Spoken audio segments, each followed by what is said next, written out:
ನಮಸ್ತೆ. ವಿಕಾಸದ ಹಂತಗಳು, psychology, important for EET and CET. ವಿಕಾಸದ ಹಂತಗಳ ಮೇಲೆ ಕೇಳಲಾಗುವ ಪ್ರಶ್ನೆಗಳು: ಪೂರ್ವ ಬಾಲ್ಯ ವ್ಯವಸ್ಥೆ, ಊಟ ಪೂರ್ವಯುಗ, ಅನ್ವೇಷಣೆಯ ಕಾಲ. ಉತ್ತರ ಬಾಲ್ಯ ವ್ಯವಸ್ಥೆಯನ್ನು ಕೂಟಯುಗ ಎಂದು ಕರೆಯುತ್ತಾರೆ. ತಾರುಣ್ಯ ವ್ಯವಸ್ಥೆಯನ್ನು ಬೆಳವಣಿಗೆಯ ಬಗ್ಗೆ ವಿಮರ್ಶಾತ್ಮಕವಾಗಿ ಪ್ರಶ್ನಿಸುವ ಕಾಲ.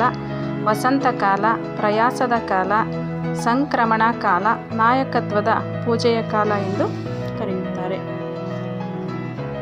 ವಿಕಾಸಾತ್ಮಕ ಕಾರ್ಯಗಳು. ಹ್ಯಾವಿಂಗ್ ಅಸ್ಟ್ ರವರ ಪ್ರಕಾರ, ವ್ಯಕ್ತಿಯು ತನ್ನ ಜೀವನದ ಹಂತದಲ್ಲಿ ಉದ್ಭವಿಸುವ ಸಮಸ್ಯೆಗಳನ್ನು ಬಗೆಹರಿಸಿಕೊಂಡು ಮುಂದಿನ ಜೀವನಕ್ಕೆ ಕಾಲಿಡುವುದು ಆಗಿದೆ. ತನ್ನ ಸಮಸ್ಯೆಗಳನ್ನು ಬಗೆಹರಿಸಲು ವಿಫಲವಾದಲ್ಲಿ ಮುಂದಿನ ಜೀವನವು ಕಷ್ಟಕರವಾಗಿರುತ್ತದೆ. ಆನುವಂಶೀಯ ನಿಯಮಗಳು. ರೂಪಕ್ಕೆ ಪ್ರತಿರೂಪ ತತ್ವ. ತಂದೆ ತಾಯಿಗಳ ಲಕ್ಷಣಗಳನ್ನು ಪಡೆಯುವುದು, ಮಗು ಪಡೆಯುವುದು. ಭಿನ್ನತೆಯ ತತ್ವ. ತಂದೆ ತಾಯಿಗಳ ಲಕ್ಷಣಗಳನ್ನು ಹೊಂದಿರುವುದಿಲ್ಲ. ಸಮಾಶ್ರಮಣ ತತ್ವ. ಎತ್ತರವಿರುವ ತಂದೆ ತಾಯಿಗಳು ತಮಗಿಂತ ಕಡಿಮೆ ಎತ್ತರ ಇರುವ ಮಕ್ಕಳನ್ನು ಪಡೆಯುವುದು. ಕಡಿಮೆ ಎತ್ತರ ಇರುವ ತಂದೆ ತಾಯಿಗಳು ಎತ್ತರ ಇರುವ ಮಕ್ಕಳನ್ನು ಪಡೆಯುವುದು ಆಗಿದೆ.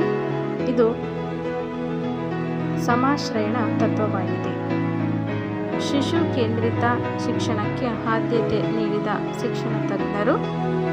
ಪ್ರೊಬೆಲ್ ಕಿಂಡರ್ ಗಾರ್ಟನ್ನ ಪದ್ಧತಿ. ಪೆಸ್ಟಾಲಜಿ 3H ಪದ್ಧತಿ, ಅಂದರೆ ಹಾರ್ಟ್, ಹ್ಯಾಂಡ್, ಹೆಡ್ ಎಂದು. ಜಾನ್ ಡೂಯಿ ಮಾಡಿ ಕಲಿ ತತ್ವ. ಕಾರ್ಲ್ ರೋಜರ್ ಕಕ್ಷಿ ಕೇಂದ್ರ